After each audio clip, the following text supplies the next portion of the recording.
Today, I'll not answer the radio call that your boyfriend has come home drunk and is beating you again.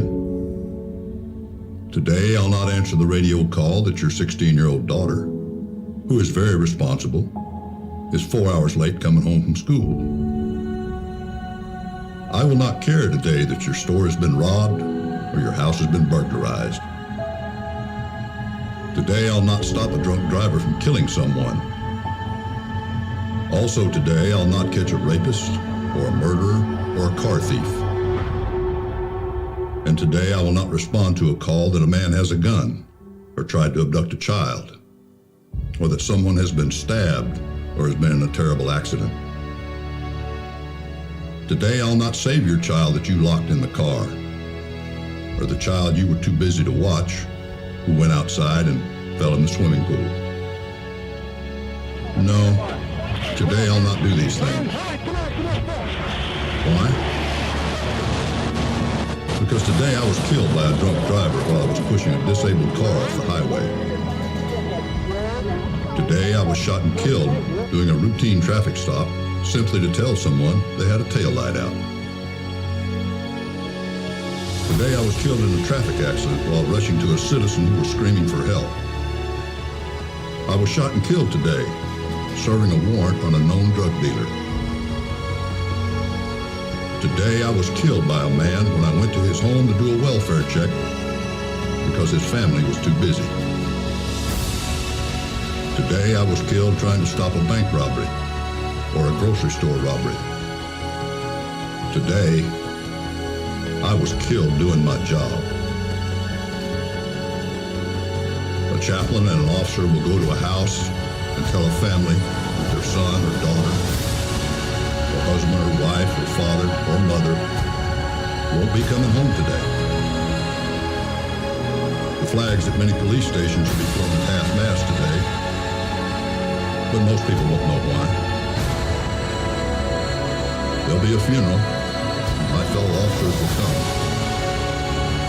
A 21-gun salute will be given, and taps will be played as I'm laid to rest. My name will be put on a plaque, on a wall, in a building in a city somewhere. A folded flag will be placed on a mantel or a bookcase in a home, and a family will mourn. There'll be no cries for justice. There'll be no riots in the street. There'll be no one marching screaming the words, "No justice, no peace." No citizens will be outraged, claiming that something must be done. No windows will be smashed, no cars burned, no rocks thrown, and no names called. Someone crying themselves to sleep tonight will be the only sign that I was cared about. I was a police officer.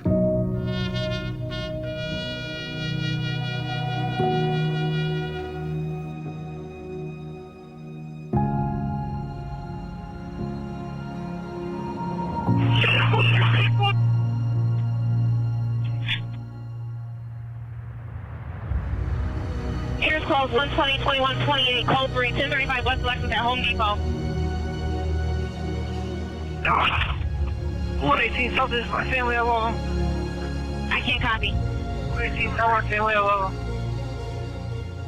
Yeah. We got crews coming. I'm getting medical. Any available crews go. All available crews go.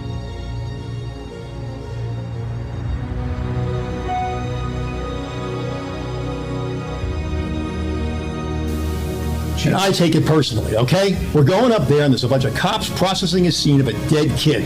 And they're the ones that are going to be out there patrolling and stopping suspects that may have guns under the front seat. They're the ones that are going to take the risks of their lives to try to clean this thing up.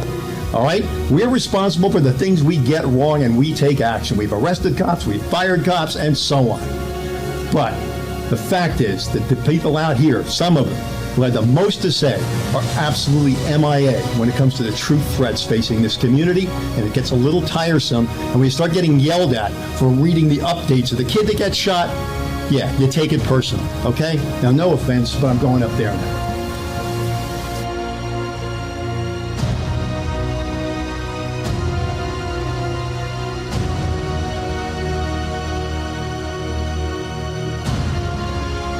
When people ask how I'm doing, I want to say my depression is an angry deity, a jealous God, a thirsty shadow that wrings my joy like a dish rag and makes juice out of my smile. I want to say getting out of bed has become a magic trick and I'm probably the worst magician I know. I want to say this sadness is the only clean shirt I have left and my washing machine has been broken for months. But I'd rather not ruin someone's day with my tragic honesty. So instead, I treat my face like a pumpkin. I pretend it's Halloween. I carve it into something acceptable. I laugh and say, I'm doing all right.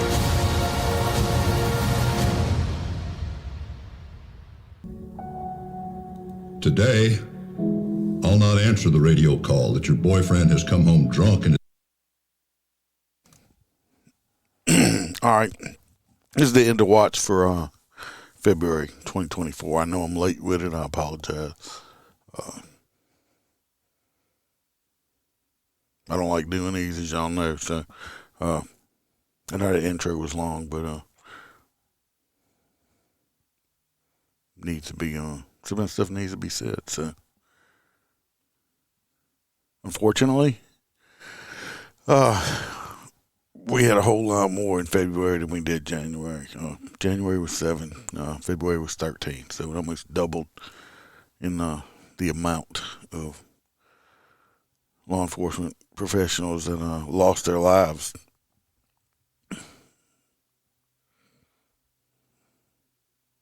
No, I'm sorry, January. We're up to 13 already in February. I forgot I got to do January. So we had 7 in January. We're up to 13 for next month. So that one will be a long one. So let's go ahead and do January. See, I'm totally losing my mind. We'll start out with turn my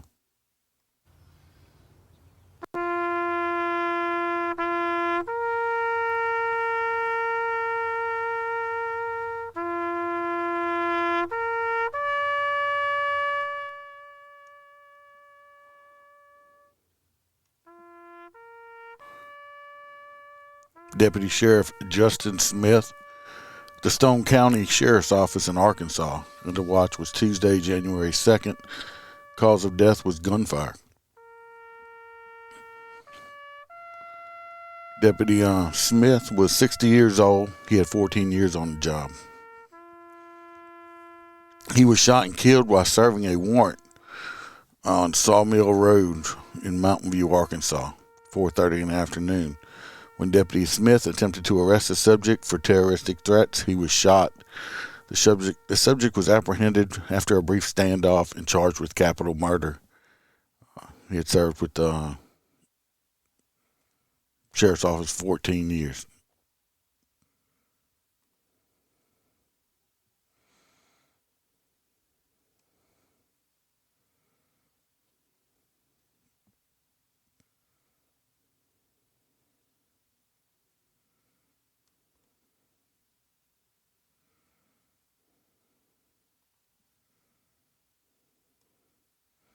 Next, we have Deputy Sheriff Eric Anthony Mintz from the Kawata County Sheriff's Office in Georgia. End of watch was January 4th.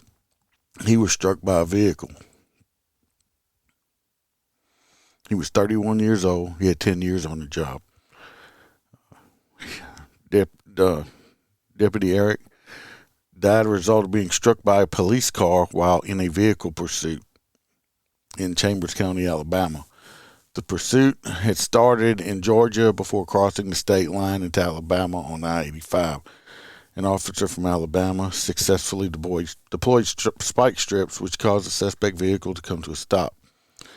Deputy Minks exited his car and was giving commands to the driver when another officer arriving at the scene inadvertently struck him. He was transported to a hospital where he succumbed to his injuries. They had at least 7 law enforcement agencies assisting in apprehending this subject who was driving a stolen car. They were arrested on the scene. Deputy Sheriff Minks had served with the County Sheriff's Office for 4.5 years and had served on the K-9 unit also. He had previously served with the Tyrone Police Department for over 5 years. He is survived by his wife, 3 daughters, father, stepmother, and 4 sisters. He was given the Peace Officer Award award for 2023.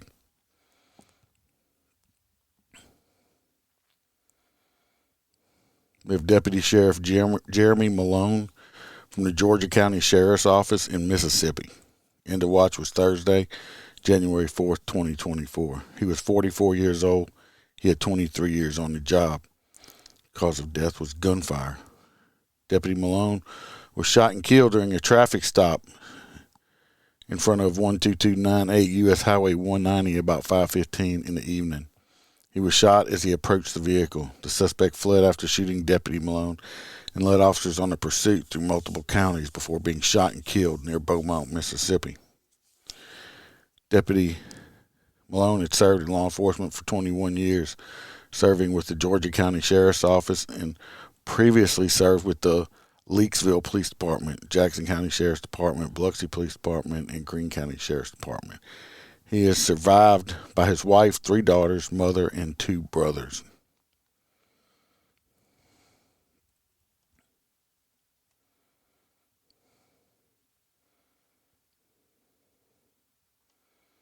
Next, we have Lieutenant David J. McShane from the New York State Environmental Conservation Police Department in New York. End of watch was Monday, January 22nd, 2024.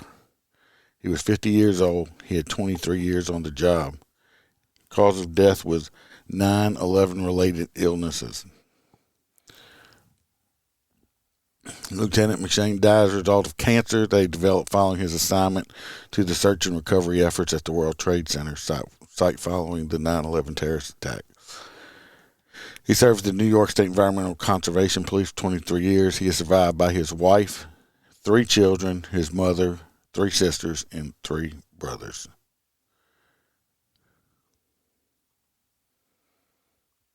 Next, we have Trooper Joel Pop from Michigan State Police in Michigan. End of watch was Wednesday, January 24th. He was 39 years old. He had 4 years on the job. Cause of death was he was struck by a vehicle. Trooper was struck and killed by a vehicle while assisting in a DUI investigation. He was standing outside of his vehicle when another motorist struck him in 2 patrol cars. Trooper Pop was transported to the medical center where he succumbed to his injuries. The 81-year-old driver sustained serious injuries. Trooper Pop had served the Michigan State Police for 4 years and was assigned to the Tri-City Post. He is survived by his wife, daughter, parents, 2 brothers, and his grandparents.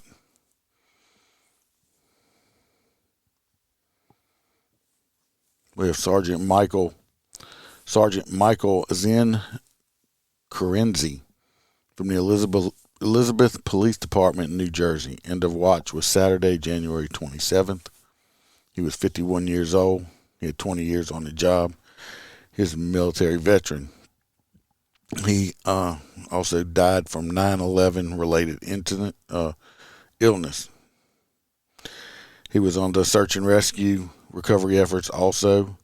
He is also a United States Marine Corps veteran.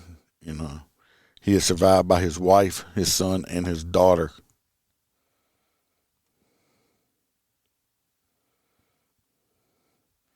We have Georgia State Patrol, Georgia. End of watch was Sunday, January 28th. He was 28 years old. He had 3 years on the job. Trooper Jimmy Senskar. He was killed in a single vehicle crash attempting to stop a fleeing motorcycle on Interstate 85 at 5:39 p.m. While pursuing a motorcycle for a traffic violation, the trooper lost control of his patrol vehicle. While maneuvering to avoid putting other drivers in danger, the motorcycle was traveling at speeds up to 140 miles per hour and weaving through traffic between lanes. When the motorcycle made another lane split with vehicles in both lanes, Trooper took evasive action to avoid the other vehicle, and his vehicle left the road and struck an embankment. He was transported to the hospital where he succumbed to his injuries. The driver continued to flee northbound. The subject was arrested a few days later and charged with felony murder, first-degree homicide, felony fleeing, attempting to elude, and reckless driving. The trooper had served with the Georgia State Patrol for 1 year, assigned to Post 9. He previously served with the Atlanta Police Department for 2 years. He is survived by his parents, sister, 3 brothers, grandmother, cousins, and a fiance. That is it for January. As we know, I'll check the K9. 1 K9 Ninks from the Rockford Police Department, Illinois. His end of watch was January 28th. Died from gunfire. Was a 7-year-old female Belgian Malinois. Was shot and killed while tracking a suspect involved in domestic violence. Suspect sustained non-life-threatening wounds to his leg and was apprehended. The dog did not make it, unfortunately. Hopefully the bad guy gets charged with lying. I apologize for this one being so late. Like I said, February getting closer to the end. Let's hope we don't get any more with 13. Other than that, keep these men and women in your, thoughts and prayers, especially their families who are still here and have to go on with their day-to-day lives without their loved ones. I also have a listener that had a loss recently from a brother that was a fireman, and I believe he probably got stuff from 9/11 also, because I think he was involved in that also.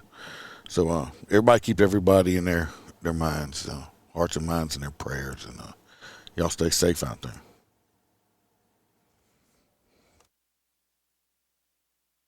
Some have said that time heals, but gathered together here today, we know that's not true. The facts still remain.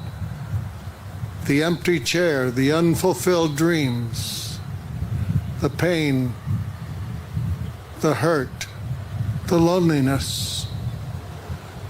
We ask your blessing upon the families who have been impacted by the loss of a loved one in the line of duty.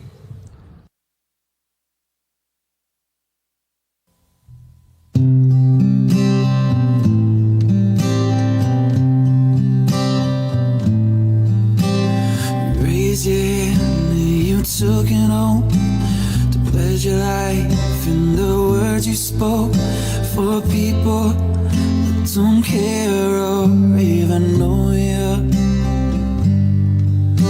You trained for months, now it's time to go out on the streets where we all know the danger and the hatred makes it to you.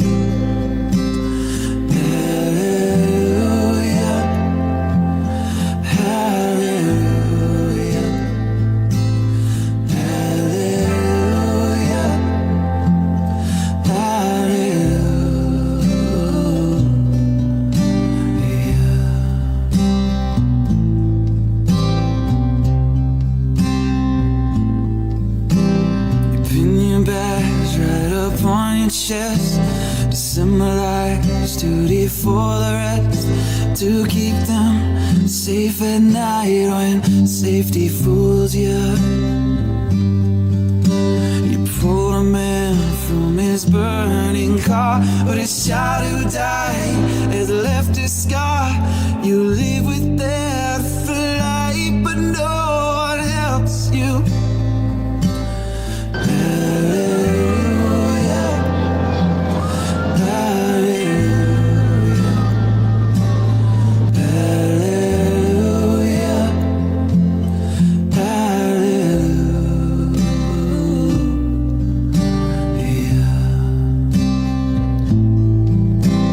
Procession given to honor her this morning Her body was taken from the medical examiner's office in Norfolk Marks to the on his funeral home wife. in Newport She News. screams at So you many as you people find gathered to his show their knife. respect. She Just look at how calls you they lined the there to streets of downtown start with, Norfolk. and she And at just boots 24 years old, Officer Tyne died in the line of duty on Thursday evening. It happened during a traffic stop on 16th Street in Newport News. She began talking to the driver of a car she and one other officer had pulled over. The driver, Vernon Green, had his car door open while they were talking. He suddenly took off, and Tyne was not able to step out of the way in time, so the car dragged her. It crashed, and Tyne was pinned between the door and the tree. Just 6 months ago, Newport News Chief Steve Drew congratulated a new officer, Katie Thine. Communications to all units. Please be advised that the procession for Officer Thine has arrived in our city. But Saturday, he joined his city, thanking her for his selfless your watch. friend's been shot by a man on a traffic stop. You spend the whole night searching for the killer. Thank you for your service. In the watch, January 23rd. Praise Holding back tears, people looked on as every law enforcement agency in Hampton Roads stopped by Officer Tyne's assigned South for precinct. you, and we'll go out with the smile.